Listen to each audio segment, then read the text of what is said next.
मोथा हो, हमारा एजीपी हो, हम लोगों को टाइम टू टाइम बैठकर डिस्कस करना चाहिए, क्योंकि नॉर्थ ईस्ट में जो भी हो रहा है, आप मणिपुर में देख लीजिए या फिर बॉर्डर डिस्प्यूट्स देख लीजिए, या मेरे त्रिपुरा में जो भाषा के लिए जो सीबीएसई के लिए प्रॉब्लम हो रहा है, तो हमें अपने लोकल इश्यूज़ में हमेशा बैठकर एक कम्युनिकेशन रखना चाहिए, बात करना चाहिए।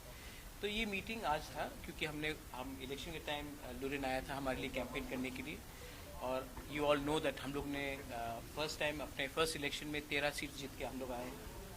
तो मैं भी इनका धन्यवाद करना चाहता था। आज कॉटन कॉलेज में प्रोग्राम भी था, तो उसके बाद हम लोग मिले हैं और हम लोग ने वेरियस बात में डिस्कशन किया है कि कैसे इंडिजिनस लोगों को नॉर्थ ईस्ट में प्रोटेक्ट किया जाए, और हमारा कॉन्स्टिट्यूशनल राइट्स, हम जो गवर्नमेंट ऑफ इंडिया जो कमिटमेंट्स दिया था, जैसे कि क्लॉज 6 आसाम में हो, हमारे त्रिपुरा में हमारा लैंड राइट्स, इकोनॉमिक राइट्स, तो उसके बारे भी हम लोग ने बात किया और अच्छी तरीके से बात हुआ, पॉजिटिव बात हुआ।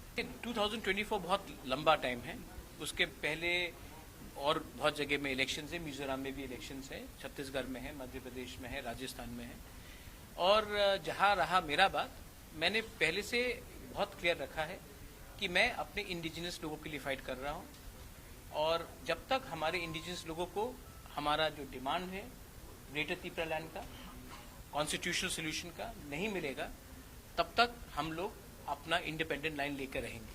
अगर गवर्नमेंट ऑफ इंडिया या फिर अपोजिशन पार्टी, कांग्रेस भी हो या सीपीएम हो या बीजेपी हो, अगर वो हमारे लाइन में नहीं आता है, तो हम जीते या ना जीते उनको हरा देंगे। ये मेरा पॉइंट क्लियर है, उनको हमें हल्का नहीं लेना चाहिए। We have been waiting for a very long time, और हम आशा करते हैं कि कुछ होगा। अगर नहीं किया तो हम अपना आंदोलन शुरू कर देंगे। वो उनका व्यू है कि नॉर्थ ईस्ट के लोग उनके साथ हैं। मुझे लगता है कि मेघालय में सिर्फ 2 सीट मिला बीजेपी को, दो मिला। त्रिपुरा में उनका सीट घट गया। मणिपुर में आज कुकी के 7 बीजेपी एमएलएज ने कहा है कि वो अलग स्टेट चाहते हैं, वो मणिपुर में नहीं रहना चाहते हैं। तो ऐसा मिजोरम में एक है शायद उनका एमएलए। तो नॉर्थ ईस्ट बहुत डाइवर्स स्टेट है। अगर आप चाहते हैं कि नॉर्थ ईस्ट के लोग अपने साथ रहे, तो आपको उनका बात भी करना पड़ेगा, ना कि दिल्ली का बात हमें करना पड़ेगा, क्योंकि कभी कभी नॉर्थ ईस्ट का आवाज़ भी दिल्ली पहुंचना चाहिए, ना कि दिल्ली का आवाज़ ही हमेशा नॉर्थ ईस्ट पहुंचे। ये सिर्फ हेमंत दा के लिए नहीं है, ये कांग्रेस के लिए भी है, ये हर नेशनल पार्टी के लिए है, तृणमूल कांग्रेस के लिए है, आम आदमी पार्टी के लिए है। आप दिल्ली से हमें अपना डिक्टाट मत दीजिए। आप नॉर्थ ईस्ट आए हैं तो नॉर्थ ईस्ट के बारे भी सुनिए।